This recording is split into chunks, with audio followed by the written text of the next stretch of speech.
Yooyaa ammas yooyaa ilmaan ayyaa bakka jirtan marattuu nageenya keenya ka waaqaa ka oromummaadhaa ka olle raamaddee isanaadha qabu warra isanii bari'ellee akkam nu bultan nagaa nu bultanii warra isanii dhihellee ilmaan ayyaa akkam nu oltan nagaa nu oltanii salaamullaahi alaykum wa rahmatullaahi wa barakaatuh ashabar kafuune nooru qariibuu anaa dhufu baga nagaa nu dhuftan welcome to Shabboo Media isanii janna sagantaan teenya taarraa qoodaaf kutaa afraffaadha qophii addaa tawaa'ee beetee seenaadhaa fi akkanumatti illee birmannaa fi dirmannaa buufata fayyaa amma hospitaala burqaadha pirojektii saniif tumsa keenyatti fufnee jirra gaarraas keessummoota jajjaboo qaalii lama qabanne sanii dhiyaanne jaarraggaatu roobaadha amma jaarraggaatu roobaadhaatii fi akkanumatti illee jaalkumaraadha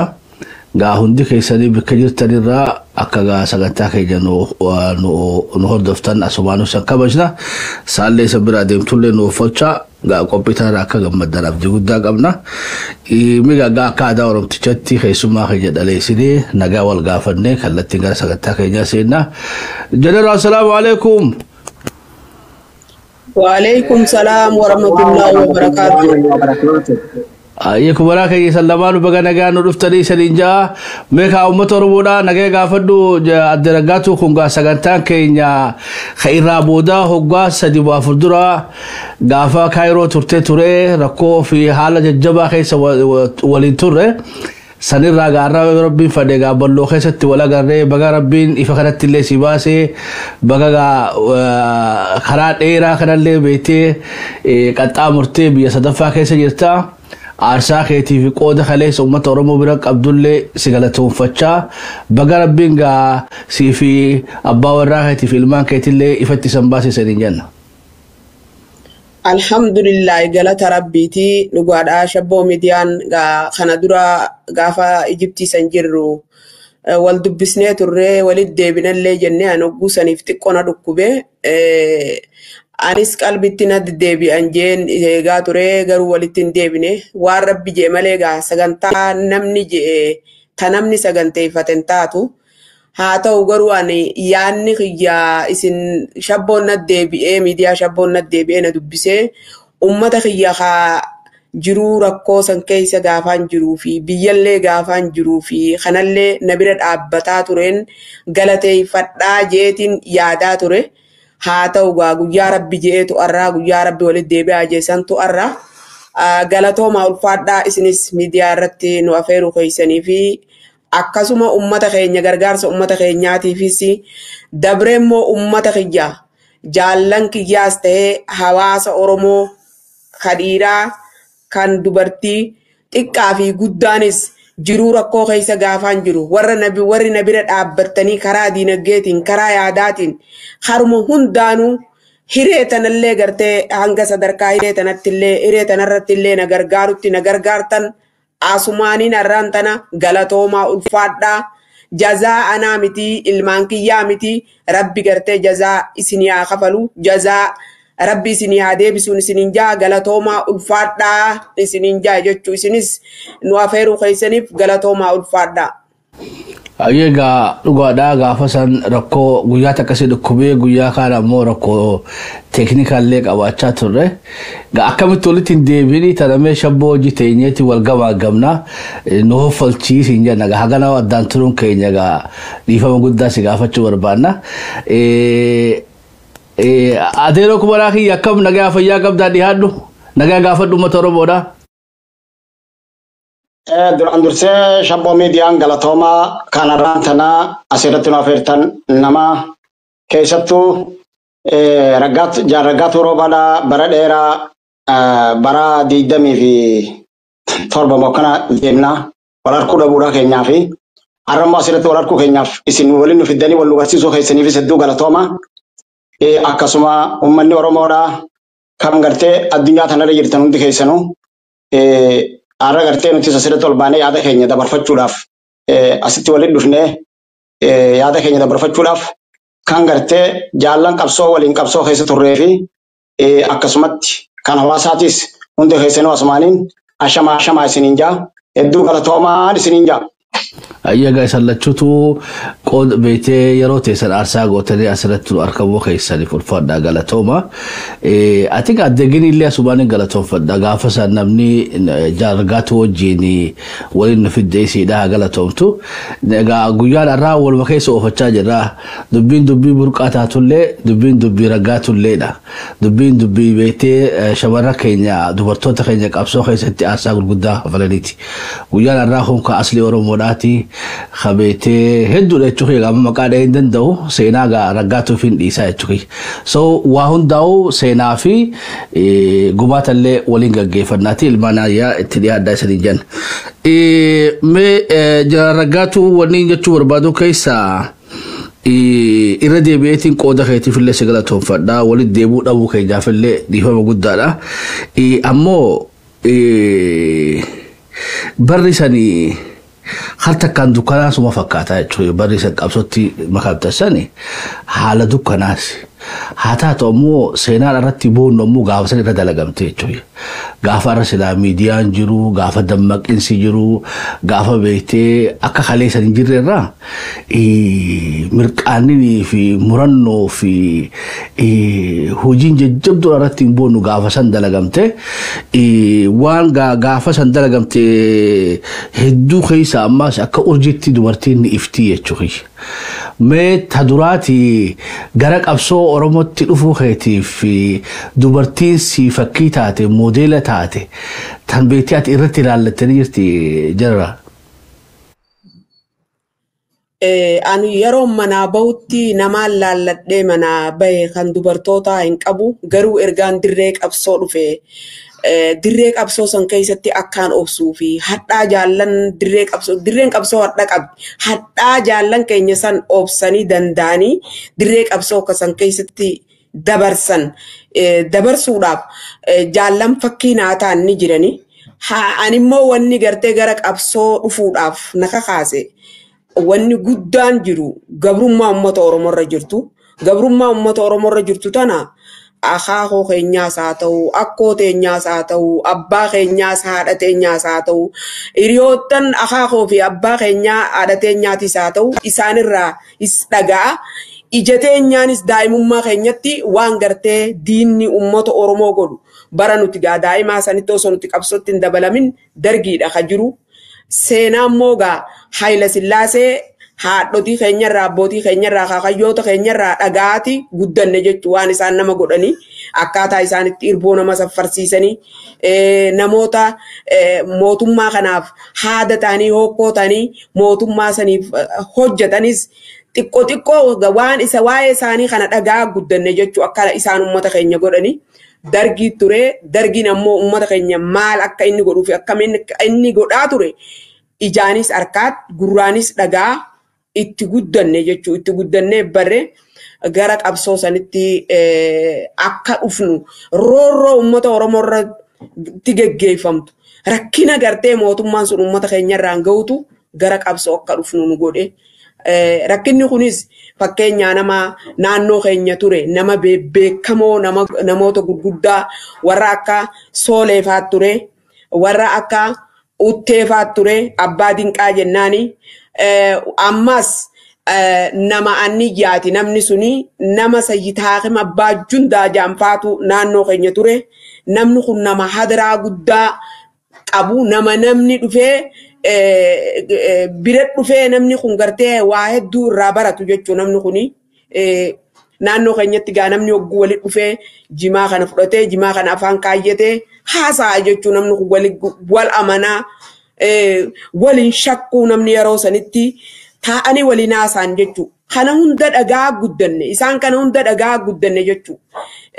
Kanaaf gaa waan gartee diinni amma Sayyid Haaqim Abbaa Jundaa san burqaa saawaa bakka jaamu bakka maqaa akkuma namarraa maqaa jijjiiranitti lafaa maqaa keenyallee lafa baddaa qofaa miti jechuun lafa gammoojjii kaambii waraanaa godhatee ture hundaa'u mootummoonni gartee nu gabroomsaa turan maqaa lafallee jijjiiraa turan jechuudha. Maqaa lafallee jijjiiranii isaan shaabarri janiin lafa laayee ja'amu kana keessa jechuudha. Karaa aanaa malkaa balloo jennaani bara duriiti amma immoo aanaan isii jaaja. lafa kana bakka burqaa saawaa yookaan shaabarri isaan jaanii maqaatti jijjiiran kana hawaasni keenya kan itti uummanni Oromoo beeku burqaa saawaati. Burqaa saawaa gunju burqaa tirtiraatii miti hagaara mul'ataatii miti. Burqaa saawaa jaanii lafa eellaa tana keessa jira naannoo bareedaa kanarraa gaditti jirti jechuudha. Kanaaf lafa kanatti Sayitaaqim Abbaa Jundaa kana hawaasa hedduu baasanii rashananii turanii. Uttee Abbaa Dinqaa kana akkasumatti hawaasa baasanii shakkaa baqaysanii nama hedduu rashanan jechuudha. Namaan irraa yaadadhuun hime malee ani yeroo san daa'ima nuti bakka sanitti hogguu nama walitti qabanii gartee isaan rashanan daa'ima ija qabaa janiiti ija nu qaban jechuudha. Akka nuti gartee nama gartee isaan rashanan kana laalleef daa'imni kun ni rifata janii ija nu qabanii kanneen akkanaa kana hunda harkaa turre.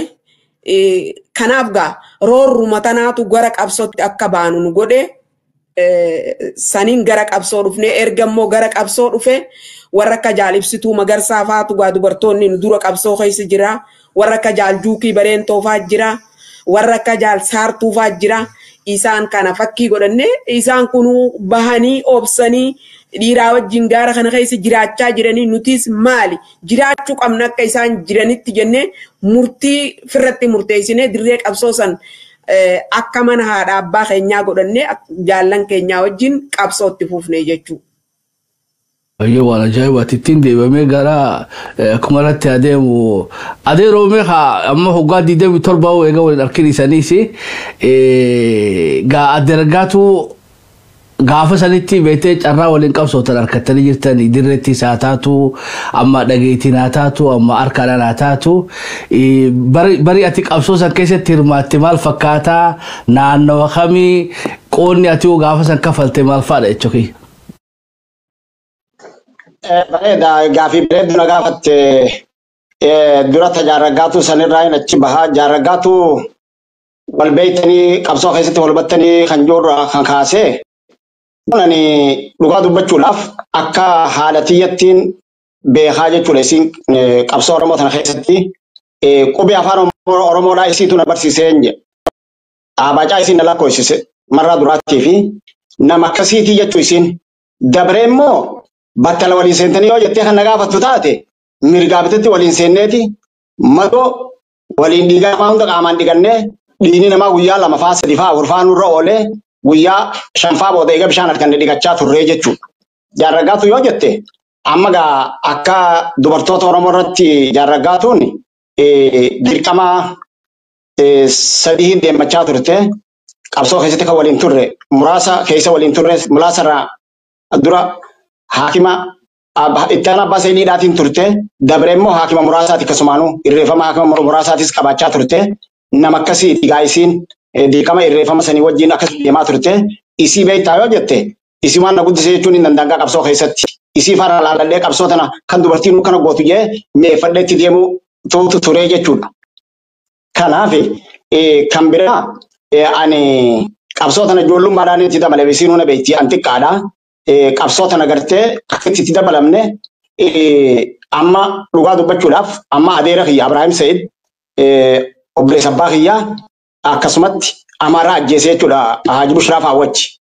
Kanarraa kan ka'e namoota amma asirratti maqaa sii dhadhabu tokko tokko sii baasa Haaji Bushraa Faawwachi warra adeera kiyya Abrahaam Said Haaji Bushraa Sayyid Amiin kan amma jaarragaatuun tuutte kana Asladdiin Abbaa Jundaa Abdul Jabbar Abbaa Jundaa Tukkee Hassan Badhaasoo Abdul Salaam Tukkee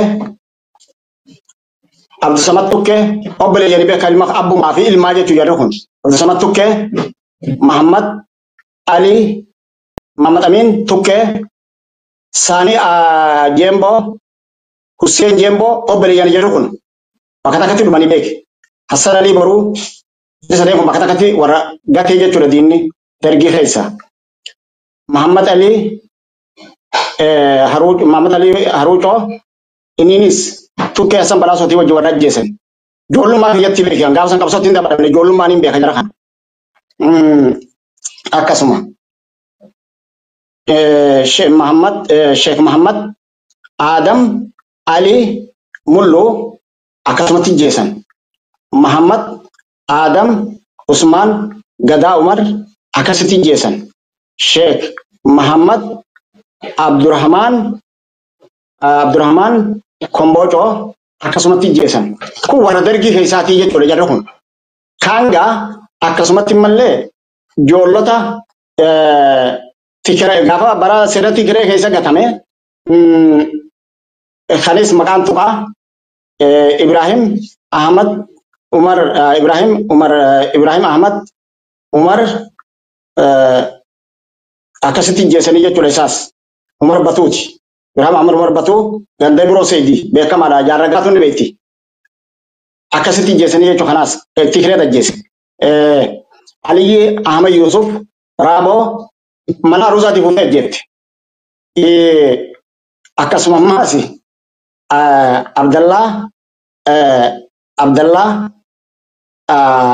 Abdulhakim Aliyyi Ahmad Waaqoo ni beekti jaarragaatuun jara kan hundaa'u. Kanas akkasitti jeesan. Allayyaa keessatti. Akkasitti ammaas Ibrahim Abdulmajid ilma Ismaa Kiyyaati. Abdulmajid Ahmad Alii Galaanoo achitti jeesan. Ammas waliin ajjeesan keessaa wajjin jeesan. Ahmad Zeyni Usmail Adam bakka takkatti jeesanii jechuudha. Abaa nu barsiisaa jechuudha. Akkasitti ammas jaarragaatuun ni beekti nama seenaadhaan yaadatamu Sheikh Junayd Goroodaa Kagabiibaa akkasitti jeesan. Kun Abdullahi Yusufisiin ammallee ni beekti. Kan hunda akkasii gatanii jechuudha. Akkasuma Khalif Ali Hassan obboleessa Muhammad Guddaatis Tigiree keessa akkasitti jeesanii warreen kuni warreen gartee qabsoo Oromootiif kitimaa ta'anii jechuudha. Akkamitti yoo jettee na gaafatte Abaa nu barsiisaadha warritti dhuman. Hin jiru kan biraa. Waan akkasiitu qabsoo tanatti nu finiinsee itti asiin nu ga'e jechuudha. Ani nama taa'u kuni adeemsi akkasitti du'e qabsoo sanarratti obboleessi kiyyaas qabsuma tana keessatti du'e kanarraa kan ka'e nuti maantana warra gartee qabsoo tana keessatti walumaa galattuu bu'aa qabsoo kanaa mul'isee jenneetuma amma ragaatuunis walumaanuu warra akkasiiti kan jiru if keessatti hubannaa jechuudha. Maaliif yoo jette daa'imummaan isiin dabalabee mucaanaan jetti jabaadhu jettee na hamilee naggooti. Amma gaa seenaa isii keessatti hoggaan as deebee si garsiisu mucaa tokko nurraa madaa'eeti laga karaa mata dhaabsanitti laga buuftee isiin kan dawaa qabne mucaa siringiidhaan fincaan irraa baasaadhaa wallaanaa turtee mucaan sun akkasitti nurraa du'ee jechuudha achitti wareegame. Seenaa kanaa hunda qabdii jechuudha jaarragaatuun kan biraa lola dagaa gaggoone keessatti yoo rabbi biraa taate namni nurraa madaa'eeti gurbaa tokko jira quncee doddootiidhaatiin hodhitee gurbaa sana akkasitti maal itti deebiftee jechuudha. Kana hundaa jira siin jechuu barbaadeeti gara jaarragaatuutiin seenaa isiidhaa yoo ta'u jetti. Kanaati gaa shabbo. Wallahi waan ajaa'ibaati ammoo baga maqaa san dhadhawtee maqaan birallee yoo hafe irra naa deebiin siin jaa maaliif hoggaanne guyyaan kun beekadhu guyyaa jaallan saniiti. Guyyaan amma seenaa keenya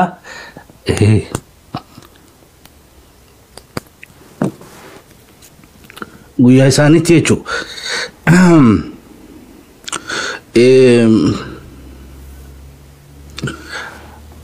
Gara jeneraal Ragaatuutiin deebi'aa gaafiin kiyya kabiraa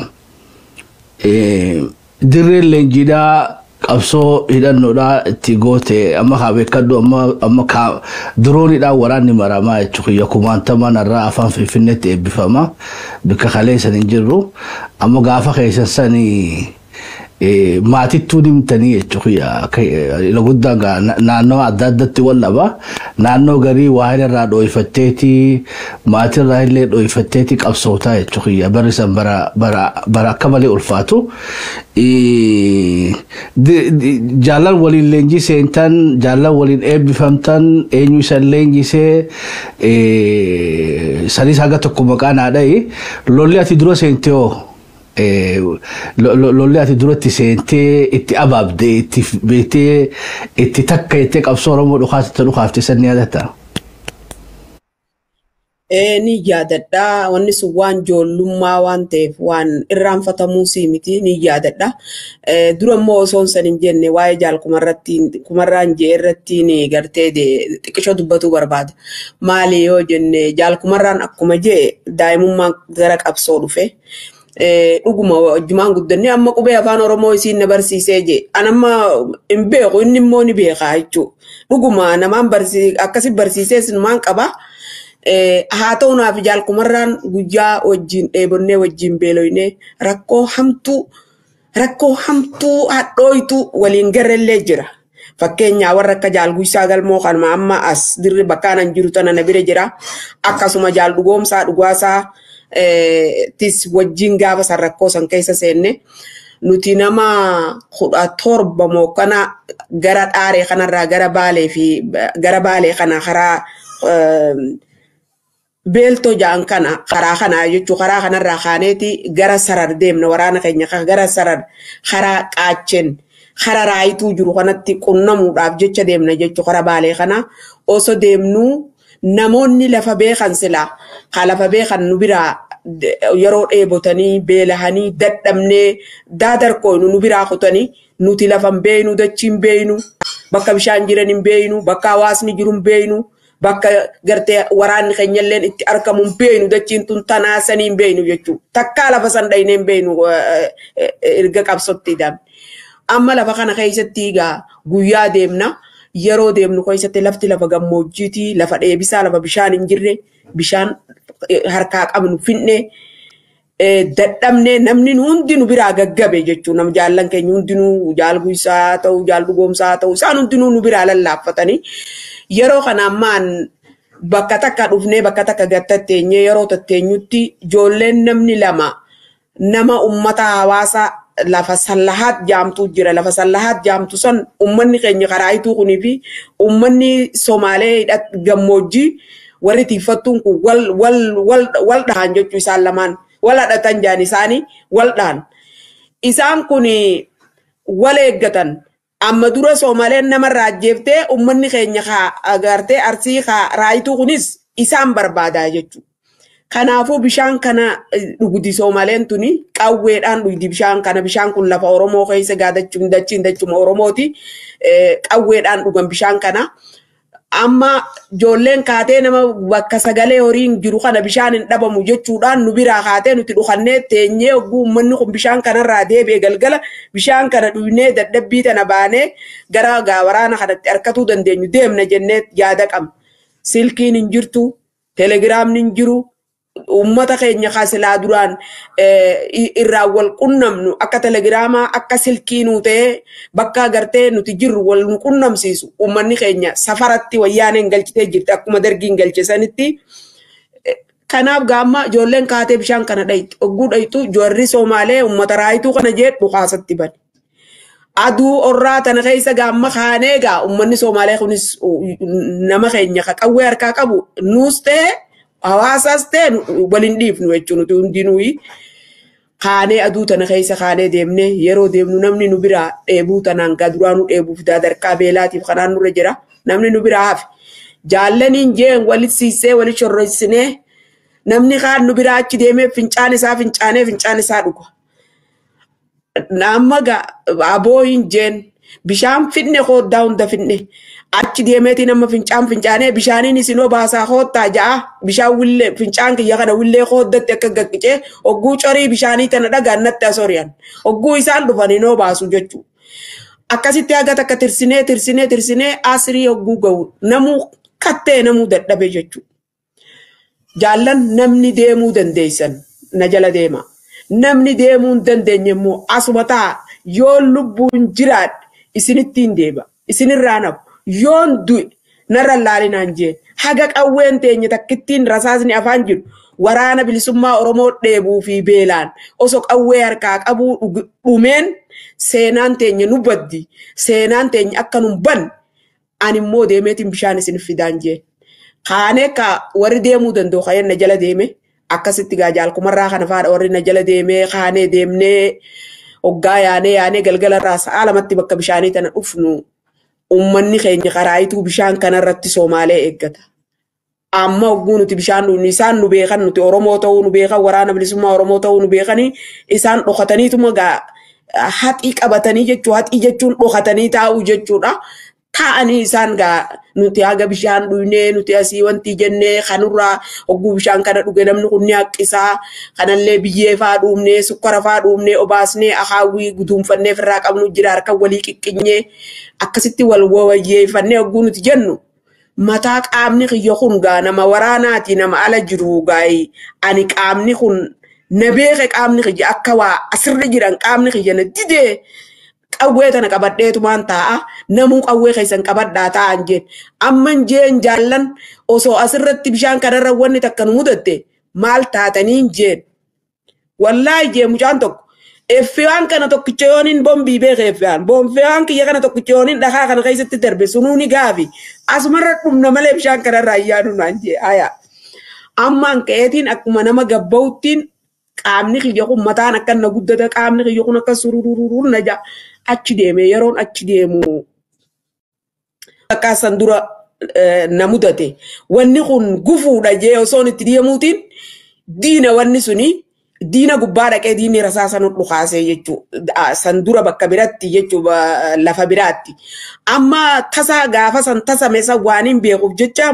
mooyxannoo san waaniin qabuuf wayin arkedha haa jalatti hogguu waar kun baatiriin qaba baatirii kiyya kana baaseetumaan suuta akkuma nama dhaabbatutti qaisaan narratti hin beeknetti baatirii kana qawweerra qabee baatirii kana qawweeti jechuun cancala bane jechuu arraba wanti qawwee kana gaahii qawween bakka banamtuun qabdi qawwee kana suuta gabbuuse jechuu akka sagaleen hin dhagamnetti gabbuusee rasaasni keenya duraanuu afaanirra jira qawwee kana gabbuuseetumaan arraba qubaan qabee baatirii kiyya kana duubaan billik godhe jechuu ogguun billik godhu namichinis rasaasa dhuk godhe anis ittiin dhukaase walit dhukaafne asirratti nutis namarraa dhooyne isaanillee miciyoo takka ogguu isin qawwee fudhatu akka gajjettu harka kana dura madeeysanii obsituu jennaan miyyoosanii seenaan isii yaadattu arranillee hin jirtu amma ogguu dhukaasatti bannee jennu nuti raayituudha nuti isin hin beeynee jirraa nuti isin hin dhooynu kanaafuu rasaasa nurraa dhaabaa hayyee nuti isinirraa dhaabna koottaa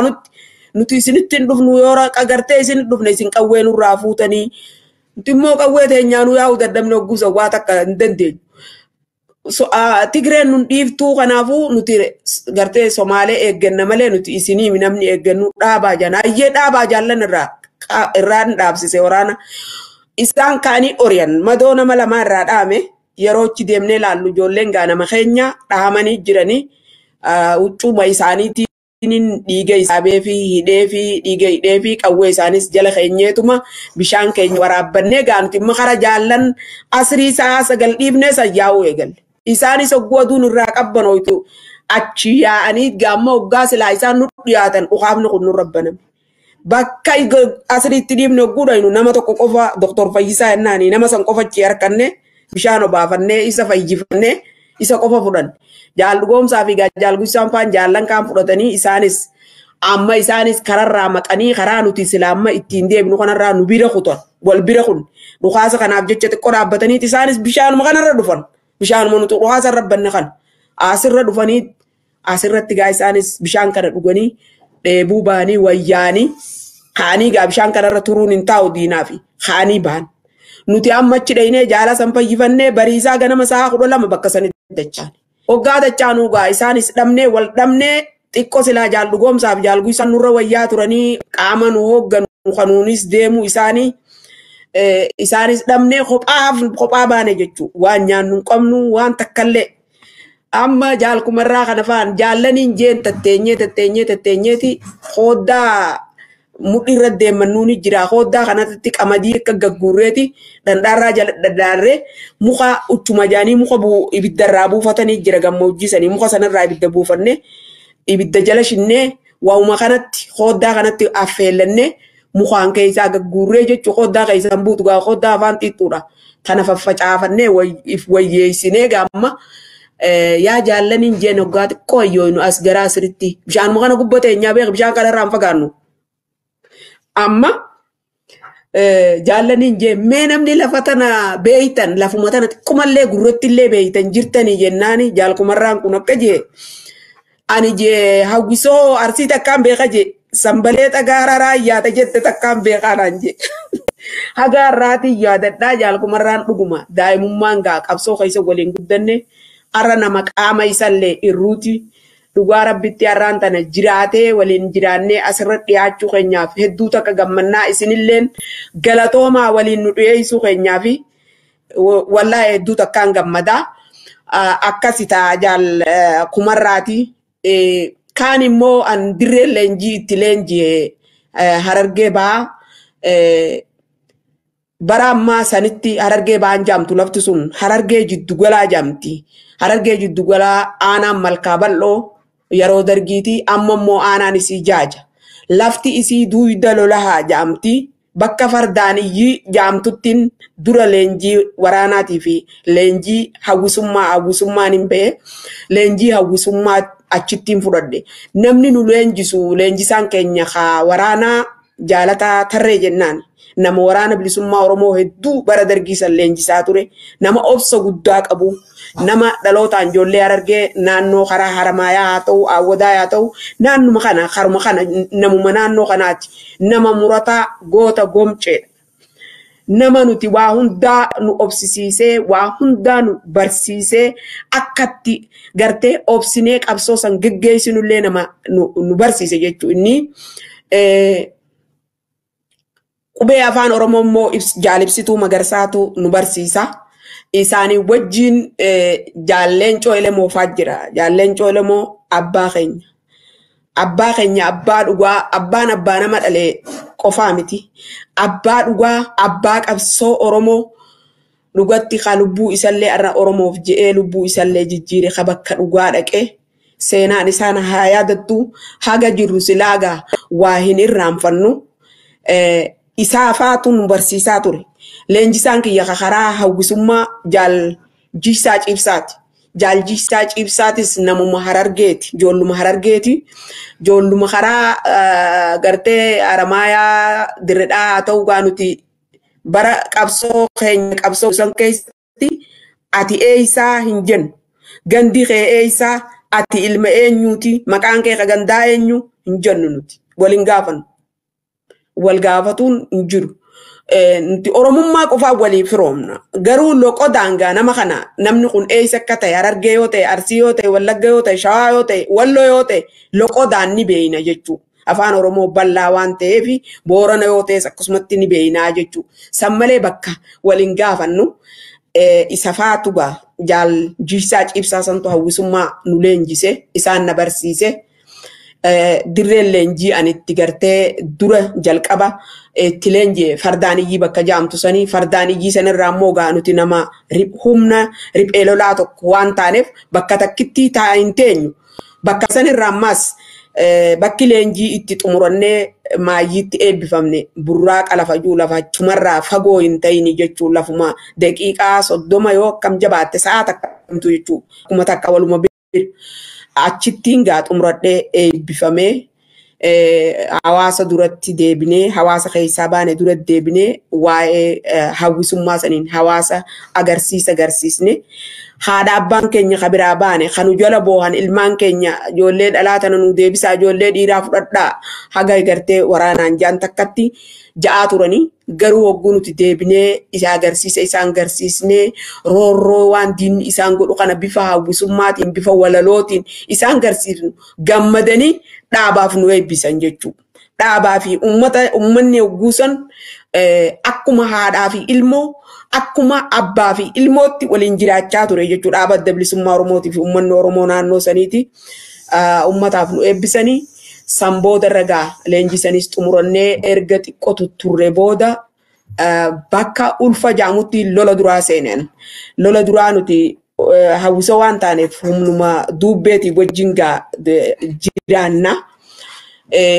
Waraanni keenya karaa mata dhanaa fi karaa dadarkanaa fi kana bobba'ee waraanni keenya baddaa tanarraa hidhannoo gartee warra diinaa kanarraa hiike waan hiike kana fuudhee waraanni keenya nu dhufa duubbeetti gaa hoggana isaa bira dhufee qaceelfama barbaachisus fudhatee dabree humni isarraa irratti yoo jiraates humna mooraa keessa jiru kana keessa hamadaa'ee fayyi yoo jiraates haarayni yoo jiraates humna isaa guuttatee hidhannoo isaa rasaasa isaallee yoo duraa irratti guuttatee akkasumatti sammuu isaatis hoggana isaarraa waan silaa barbaachisu fudhatee bobbaa isarra deebi'aa jechuudha. Waraana keenya kana hidhannoo hiikee dhufe kana bakkaan amma burqaasaa waaju kanarraa sakattaa waraana karaa dadariin dhufe kanarraa jala sakattaa dhufe jechuu diinni yeroo dhuftu dargiin haasasaa jaaniin yeroo sanitti nu dhufe waraanni gaawaa mooraa jiruuf waraanni keenya ililchee gaa hara lola kanaa qaceelee nuti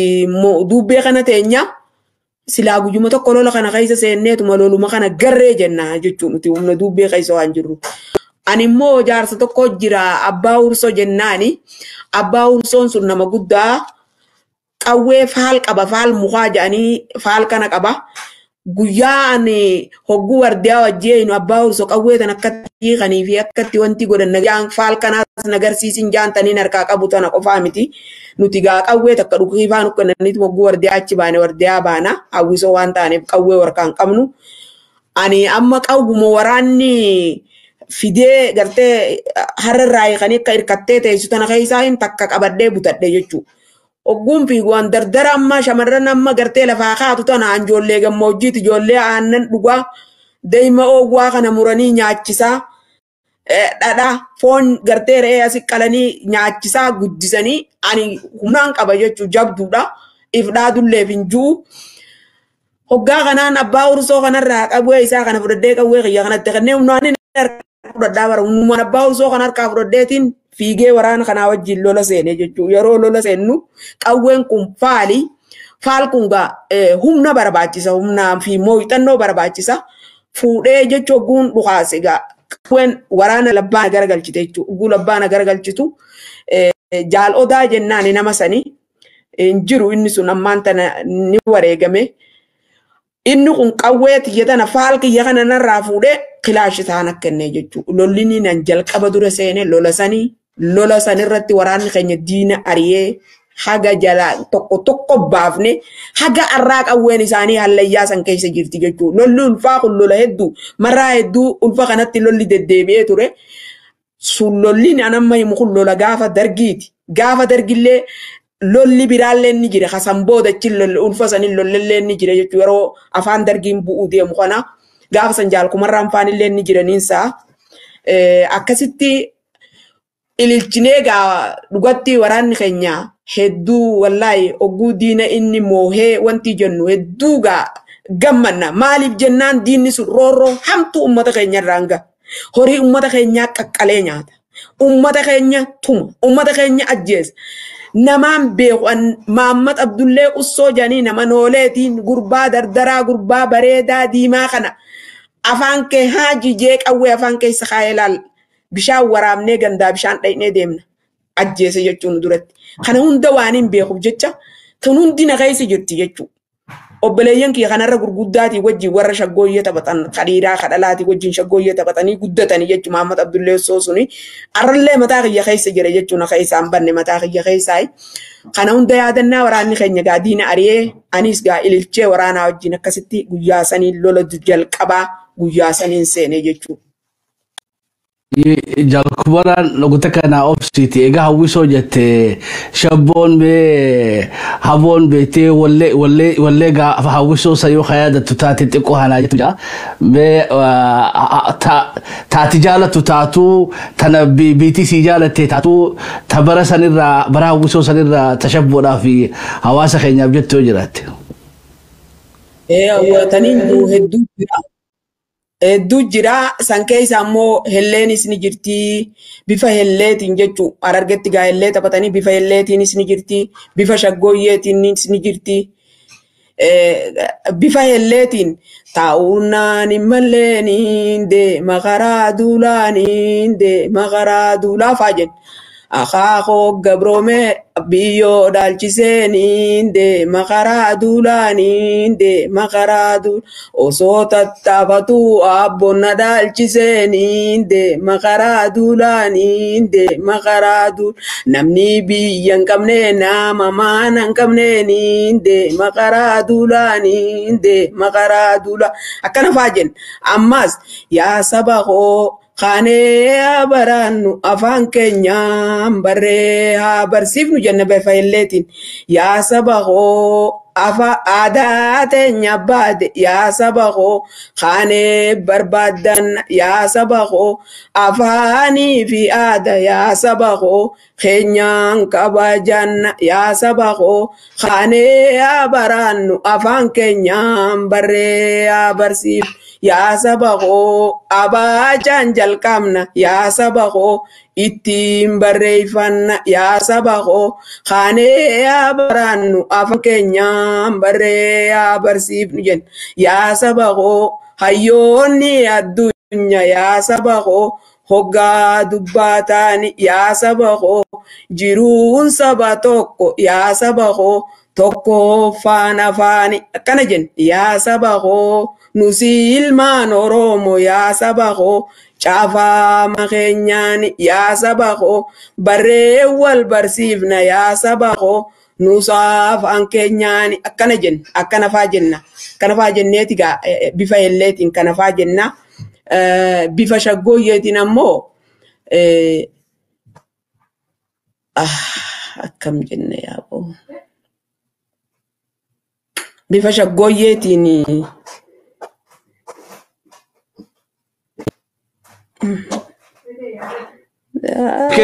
كيف بربادي وده يا ولنا ولتين كنديزا